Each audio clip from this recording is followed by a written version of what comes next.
China నుంచి మన assets ని ప్రొటెక్ట్ చేయడానికి ఇండియన్ గవర్నమెంట్ కొన్ని బంకర్స్ లాంటివి కట్టింది అనే వార్తలు వస్తున్నాయి, వర్ష అని చెప్పి. దీని గురించి మీరు ఏం చెప్తారు సార్? అంటే ఇన్ ఫ్యూచర్ వార్ అనేది ఇన్ఎవిటబుల్ అనుకోవచ్చా మనం? యుద్ధం ఎప్పుడు కూడా ఎప్పుడు వస్తుందో తెలియదు. యుద్ధం వచ్చిన తర్వాత మనం తయారు చేసుకోవాలి. కాబట్టి మన తయారీ అనేది యుద్ధం వస్తుంది అని ఒక అంచనా వేసుకొని దాని ప్రిపరేషన్ ఎప్పుడు మనం చేస్తూ ఉండాలి. యుద్ధం రాకపోతే అందరూ సంతోషిస్తాం. ఒకవేళ వచ్చిందంటే కనుక అప్పుడు మనం దానికి ప్రిపరేషన్ చేసుకోలేం కదా. దాహం వేసినప్పుడు మనం బావి తవ్వలేం కదా. ఎప్పుడో దాహం వేస్తుంది, బావి తవ్వడం మొదలు పెట్టాలి. సో అందుకని రాబోయే యుద్ధాలు ఎలా ఉండబోతున్నాయో దానికి అంచనా వేసి దానికి కావాల్సినటువంటి తయారీ, దానికి కావాల్సినటువంటి ప్రిపరేషన్స్ అన్ని కూడాను చేసుకోకపోతే కనుక నిజమైన యుద్ధం వచ్చినప్పుడు మనం తట్టుకునేటువంటి పరిస్థితి ఉండదు. ముఖ్యమైనది ఏంటంటే ఇప్పుడు మన నేవల్ అసెట్స్, మన సబ్మరీన్స్ ఏవైతే ఉన్నాయో మనకు ఎస్పెషలీ SSBNs అంటారు. SSBNs అంటే న్యూక్లియర్ వెపన్స్ ని డెలివరీ చేయగలిగినటువంటి సబ్మరీన్. SSNs అంటేనేమో అది న్యూక్లియర్ పవర్ తో నడుస్తుంది, కానీ అది న్యూక్లియర్ వెపన్స్ ని డెలివరీ చేయలేకపోవచ్చు. మనకు SSBNs చాలా క్రూషియల్. ఇవి SSBNs మనకు ఏమంటారంటే థర్డ్ ట్రయేడ్ అంటాం, మనం న్యూక్లియర్ ట్రయేడ్ అంటాం. ఒకటి భూమి మీద నుంచి మిసైల్స్ ఫైర్ చేసి శత్రు మీద న్యూక్లియర్ అటాక్ చేయడం, 2 ఆకాశంలో మనం సుకాయిలు ఇలాంటి వాటి తీసుకెళ్లి డెలివరీ చేయడం, 3 షిప్ లో నుంచి లేదా సముద్రంలో నుంచి. షిప్పులు చాలా వల్నరబుల్ గా ఉంటాయి, ఎందుకంటే మన ఏవైతే ఎయిర్ క్రాఫ్ట్ క్యారియర్స్ కావచ్చు లేదా మన ఫ్రిగేట్స్, కార్వెట్స్ ఇవన్నీ ఏవైతే ఉన్నాయో ఇవన్నీ కూడా ఏంటంటే చాలా మెల్లిగా సముద్రం మీద నడుస్తూ ఉంటాయి. అది శాటిలైట్ లో వాళ్ళు చూడవచ్చు, దాన్ని ఎక్కడి నుంచో వాళ్ళు టార్గెట్ చేసి దాన్ని కొట్టచ్చు. ఆ మిసైల్ వస్తున్నప్పుడు వాళ్ళకు మిసైల్ని తప్పించుకునేటువంటి అవకాశం తక్కువ ఉండొచ్చు.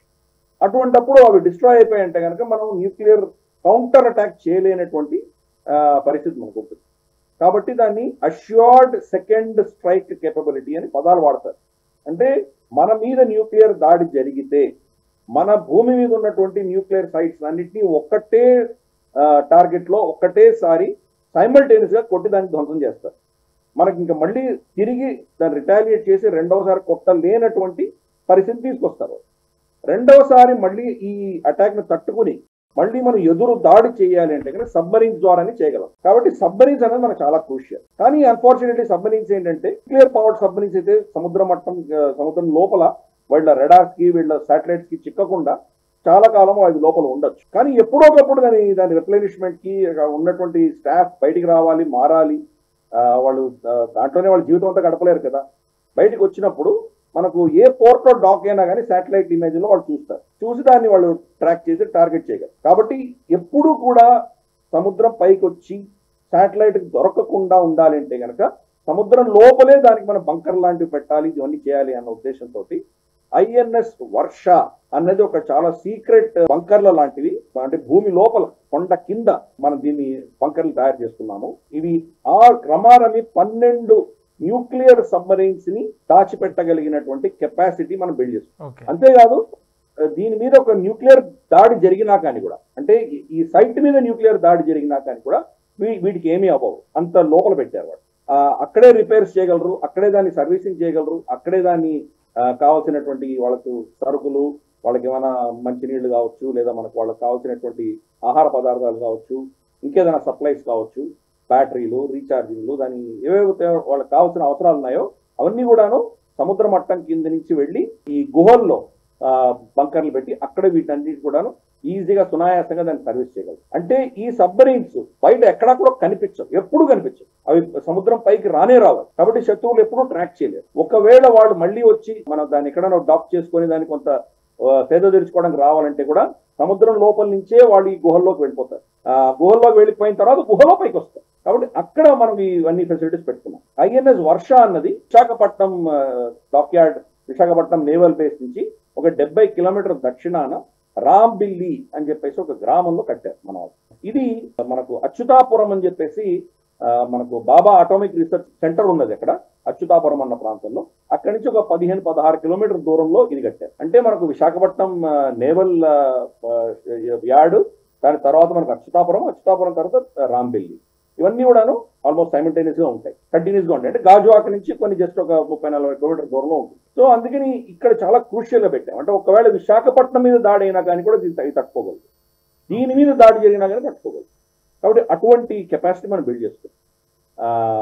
బే ఆఫ్ బెంగాల్ అన్నది చాలా పెద్ద ఓషన్. నిజంగా వాళ్ళు వచ్చి మన దగ్గర న్యూక్లియర్ అటాక్ చేయాలి అంటే కనుక వాళ్ళ న్యూక్లియర్ మిసైల్స్ కానీ చాలా దూరం ప్రయాణం చేసి రావాలి కాబట్టి మనం కౌంటర్ మెషర్స్ తీసుకోవచ్చు. ఒకవేళ పొరపాటున వాళ్ళు కనుక సముద్రం గుండా వచ్చారంటే కనుక దీంట్లో మనం ఏమంటారంటే సబ్మరీన్స్ లో వచ్చి అటాక్ చేసినా కానీ కూడా మనకు అక్కడంతా కూడా సెన్సార్స్ అని పెట్టుకున్నాం. కాబట్టి ఇది చాలా దూరం ప్రయాణం చేసి వచ్చి దీన్ని అటాక్ చేయాలి.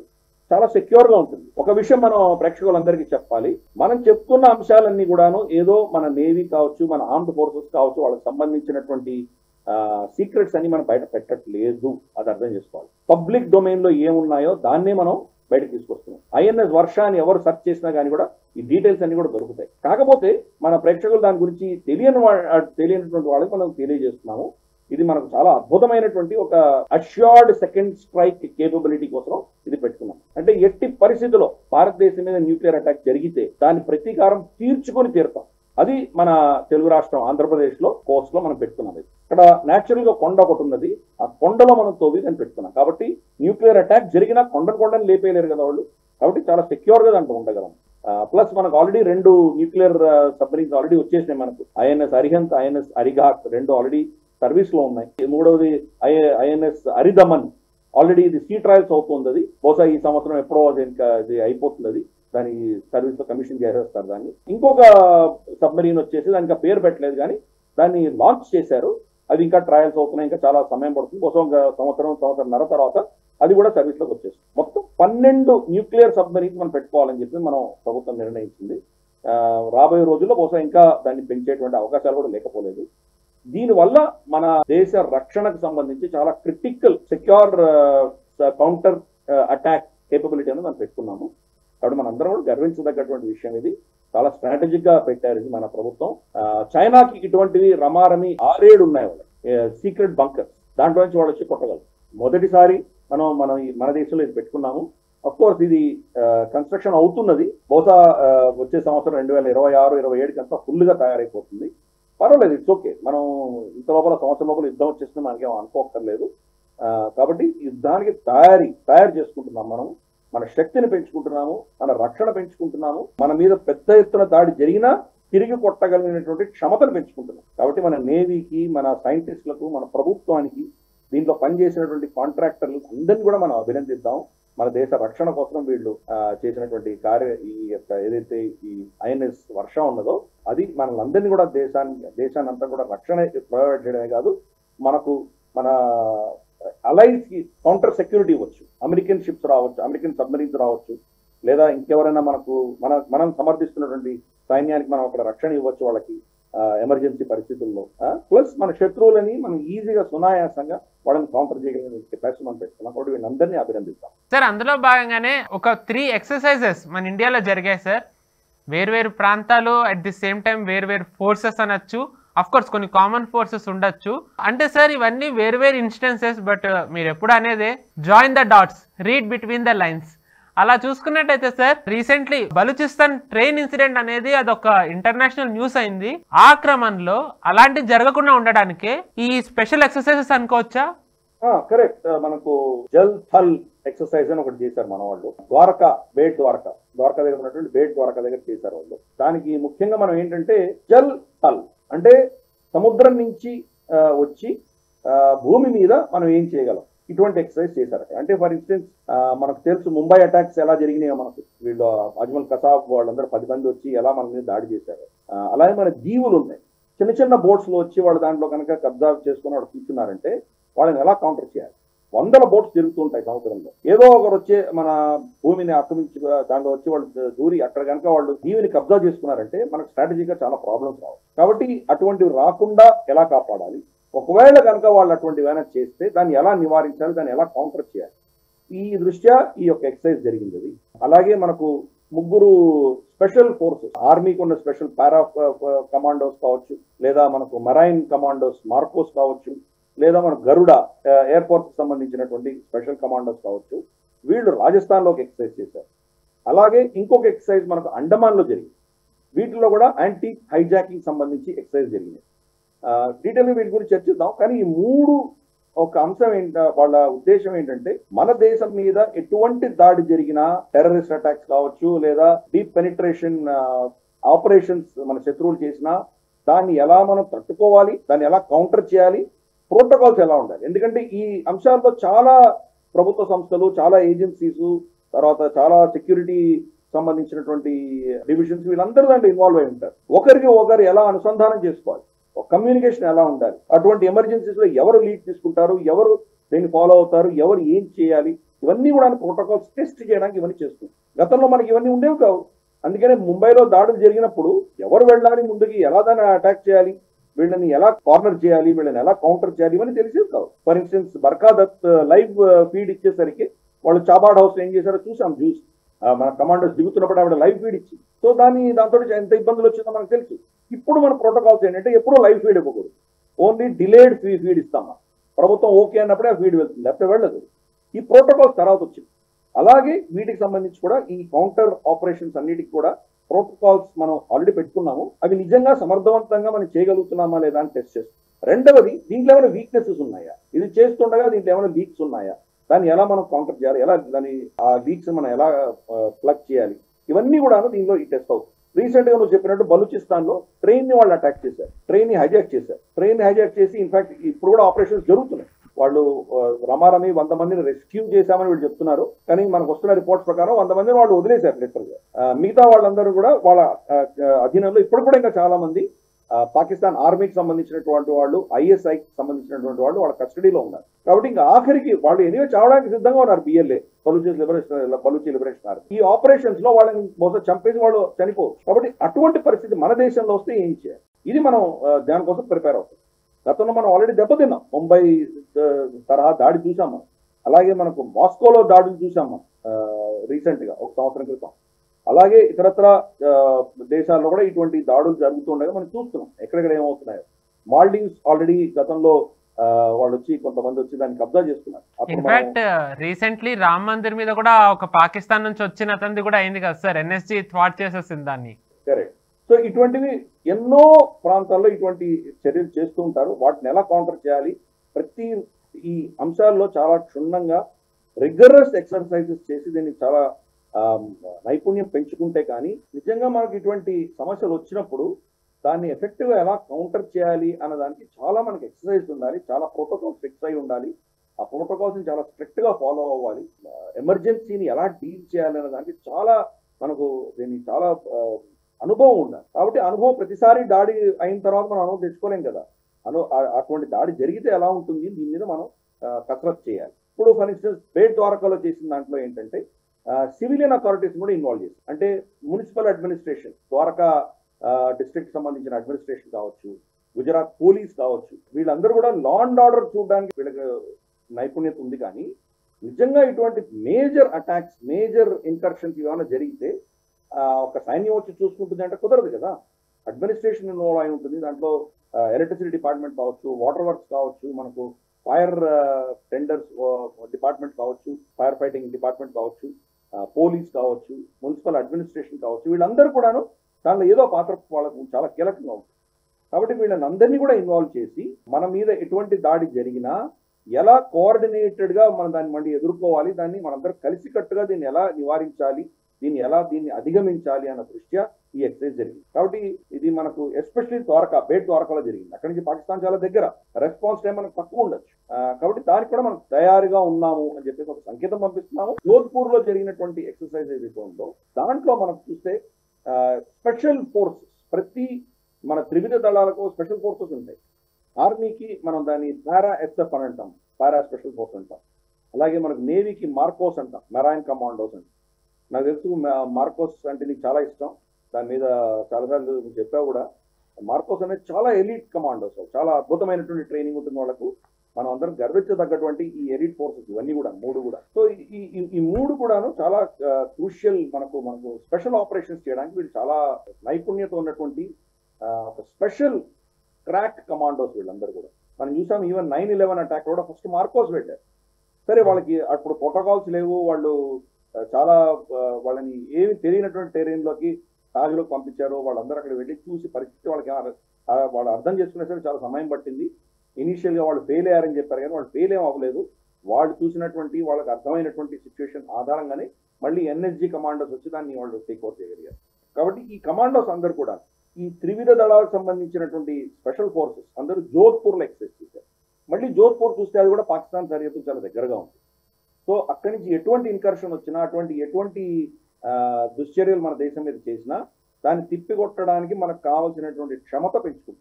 అందుకని వీళ్ళందరూ కూడా ఈవెన్ వాళ్ళలో కూడా అవగాహన రాహిత్యం ఉంటే ప్రాబ్లమ్స్ రావచ్చు. వాళ్ళలో మళ్ళీ మేబీ గరుడుకు ఉన్నటువంటి నైపుణ్యం మేబీ మార్కోస్కి లేకపోవచ్చు. కొన్ని అంశాల్లో మార్కోస్కి ఉన్నటువంటి నైపుణ్యం పారా ఎస్ఎఫ్ ఉండకపోవచ్చు. కాబట్టి షేర్ చేసుకోండి. వాళ్ళకు ఉన్నటువంటి అనుభవం, వాళ్ళకు ఉన్నటువంటి టాక్టిక్స్, ఆ పరిస్థితులలో ఎవరు ఎలా డీల్ చేస్తారు, ఇవన్నీ ఒకటి.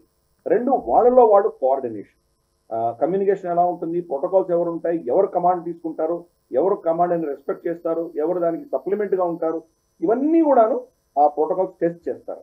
అందుకని ఎలీట్ కమాండోస్ వాళ్ళందరూ కూడా అక్కడ జోధ్పూర్లో చేశారు. అండమాన్ నికోబార్ ఐలాండ్స్ మన వీర్ సావర్కర్ ఇంటర్నేషనల్ ఎయిర్పోర్ట్ అక్కడ ఏదైతే ఉందో మన పోర్ట్ బ్లేయర్లో అక్కడ ఎక్సర్సైజ్ జరిగింది. అక్కడ కూడా సివిల్ డిఫెన్స్ వీళ్ళిద్దరూ కలిసి చేశారు. మనకు తెలుసు అండమాన్ నికోబార్ ఐలాండ్స్ లో త్రివిధ దళాలు సింగిల్ కమాండ్ లో ఉంటాయి. మొత్తం దేశంలో అది ఒకటే ప్రాంతం ఎక్కడైతే ఒకటే కమాండ్ లో ఉంటాయి. ఎయిర్ ఫోర్స్, నేవీ, ఆర్మీ మూడు సింగిల్ కమాండ్ లో ఉంటుంది. దాన్ని ANC అంటారు, అండమాన్ నికోబార్ కమాండ్ అంటారు. సో వాళ్ళందరూ ఇన్వాల్వ్ అయి ఉన్నారు. అంటే నేవీ, ఎయిర్ ఫోర్స్, ఆర్మీ ముగ్గురు ఇన్వాల్వ్ అయి ఉన్నారు. కోస్ట్ గార్డ్ ఇన్వాల్వ్ అయింది దాంట్లో.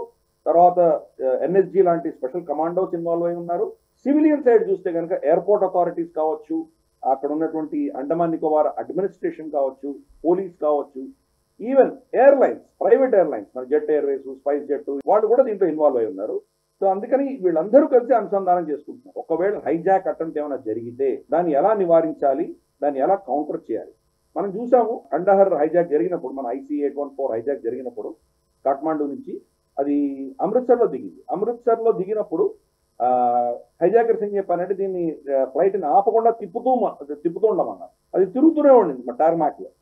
అప్పుడు కనుక పోలీస్, ఎవరో లోకల్ పోలీస్ ఒక చిన్న బుల్లెట్ ఫైర్ చేసి దాని టైర్ బ్లాస్ట్ చేస్తుంటే టెర్రరిస్ట్ హైజాక్ ఆగిపోయింది అక్కడే. ఎందుకంటే వాళ్ళు దాన్ని మళ్ళీ టేక్ ఆఫ్ చేసి తీసుకెళ్లి పాకిస్తాన్ తీసుకెళ్లి, తర్వాత UAE దుబాయ్కి తీసుకెళ్లి, అక్కడి నుంచి కండహార్ తీసుకెళ్లి ఇంత జరుగుండేది కాదు. కానీ అప్పుడు డెసిషన్ ఎవరు తీసుకోవాలి? పోలీస్కి అధికారం నాకు లేదు అని చెప్పి వాళ్ళు కూర్చున్నారు. సెంట్రల్ గవర్నమెంట్ నుంచి పర్మిషన్ రావాలి. సెంట్రల్ గవర్నమెంట్ ఎవరు నిర్ణయం తీసుకోవాలి? అక్కడ ఉన్నటువంటి అర్ధగంట సేపట్లో ఈ బ్యూరోక్రసీలో మనం కోల్పోయాం. అందుకని అటువంటివి ఏం జరగకుండా రాబోయే రోజుల్లో మన మీద ఇటువంటి హైజాకింగ్ అటెంప్ట్స్ ఏం జరిగినా దాన్ని ఎలా మనం కౌంటర్ చేయాలి, రెస్క్యూ ఎలా చేయాలి, అక్కడ ఇరుక్కున్నటువంటి వ్యక్తులు ఎలా బయటకు తీసుకురావాలి, దాన్ని ఎలా మనం దాన్ని ఐసోలేట్ చేయాలి, దానివల్ల పెద్ద నష్టం లేకుండా ఎలా చేయాలి, ఇవన్నీ కూడా ప్రోటోకాల్స్ టెస్ట్ అయ్యాయి. దాంట్లో మున్సిపల్ అడ్మినిస్ట్రేషన్ కి కొంత భాగస్వామ్యం ఉంటుంది, పోలీస్ దాంట్లో ఇన్వాల్వ్ అయి ఉంటారు, లోకల్ అడ్మినిస్ట్రేషన్ అందరూ ఇన్వాల్వ్ అయితే వీళ్ళందరూ కలిస్తే కానీ ఇటువంటి సిచ్యువేషన్ హ్యాండిల్ చేయలేరు. ఒక ఆర్మీ మాత్రం హ్యాండిల్ చేస్తుంటే అయ్యే పరిస్థితి కాదు. కాబట్టి ఈ ప్రోటోకాల్స్ అన్ని టెస్ట్ చేశారు. దాంట్లో ఏమైనా వీక్నెసెస్ ఉంటే దాన్ని మళ్ళీ సరిదిద్దుకునేటువంటి ప్రయత్నం చేస్తారు. ఈ మూడు ఎక్సర్సైజెస్ లో కూడా మనం చూసామంటే కామన్ గా ఏముందంటే మనం తయారవుతాం, మన మీద ఇటువంటి దుశ్చర్యలు జరుగుతాయి అని మనకు తెలుసు. పాకిస్తాన్ ఈ రోజు కాకపోతే రేపు కాకపోతే ఎల్లుండి మన మీద ఏదో ఒక చర్య చేసి తీరుతుంది. వాళ్ళకి క్షమత లేకుండా, వాళ్ళ శక్తి లేకుండా కానీ వాళ్ళతోటి చేయించేటువంటి శక్తులు వేరే ఉన్నాయి. వాళ్ళు పాకిస్తాన్ని వాడుకుని భారతదేశాన్ని కంట్రోల్ చేయడానికి కొన్ని శక్తులు ఉన్నాయి. వాళ్ళు ఇటువంటి చర్యలు చేసేటువంటి అవకాశాలు లేకపోలేదు. బంగ్లాదేశ్ కూడా మన లిటరల్గా జారిపోతాం. అక్కడ కూడా మనం చూస్తే కనుక అక్కడ ఈ యొక్క ఇస్లామిక్ ఎక్స్ట్రీమ్ భావజాలం ఉన్నటువంటి శక్తులే అక్కడ ఈరోజు రాజ్యం వెళ్తున్నాయి. వాళ్ళ భావజాలం ఏంటో మనం చూస్తున్నాము. చికెన్ స్టెక్ ని కట్ చేయాలంటున్నారు. త్రిపుర రన్వే అయితే కనుక ఇన్ఫాక్ట్ బంగ్లాదేశ్ ఎయిర్ స్పేస్ నుంచే దిగుతుంది. రన్వే చివరే మనకు బార్డర్ ఉంటుంది. రన్వే ఎక్కడ ఎండ్ అవుతుందో అక్కడ లెస్ దాన్ 20-30 మీటర్స్ లో మనకు బంగ్లాదేశ్ బార్డర్ స్టార్ట్ అవుతుంది. కాబట్టి టేక్ ఆఫ్ అయినా ల్యాండ్ అయినా బంగ్లాదేశ్ బార్డర్ మీద అవ్వాలి. కాబట్టి దాన్ని ఈజీగా వాళ్ళు వచ్చి కబ్జా చేసుకునేటువంటి పరిస్థితులు ఉన్నాయి. పక్కనే ఉన్నాం మనం లిటరల్ గా. కాబట్టి అటువంటి పరిస్థితులలో మనం ఏం చేయాలి, ఎలా మన రెస్పాన్స్ ఉంటుంది, ఇవన్నీ కూడా మనం చాలా ప్రోటోకాల్స్ అని టెస్ట్ చేసుకోవాలి. సో యుద్ధం చేయడం ఒక ఎత్తు అయితే మన మీద దాడి జరిగితే దాన్ని ఎలా మనం హ్యాండిల్ చేయాలన్నది కూడా ఇంకో రెండవ ఎత్తు. ఈ దృష్ట్యా మనం ఈ ఎక్సర్సైజ్ చేశాం. కాబట్టి మనం మన ప్రభుత్వము, మన రక్షణ విభాగం సంబంధించినటువంటి సంస్థలన్నీ, అలాగే మన ఫోర్సెస్, వీళ్ళందరూ కూడా ఇంక్లూడింగ్ సివిలియన్ అథారిటీస్ అందరూ కలిసి ఏకతాటి మీద నడవడము, మనకు వచ్చేటువంటి విపత్కరమైనటువంటి పరిస్థితులను ఎలా అధిగమించాలి అన్న దిశగా మన శక్తి, మన ప్రోటోకాల్స్ పెంచుకుంటుంది. ఈ వీడియో మీకు నచ్చినట్టయితే లైక్ చేయండి, 10 మందికి షేర్ చేయండి, అలాగే కామెంట్ల రూపంలో మీ అభిప్రాయాలను మాతో పంచుకోండి. Nationalist hub group of channels ను సబ్స్క్రైబ్ చేసుకుని తెలుగునాట జాతీయవాద జర్నలిజాన్ని ప్రోత్సహించండి. ఈ వీడియో కింద ఉన్న బెల్ ఐకాన్ పై క్లిక్ చేయడం మర్చిపోవద్దు.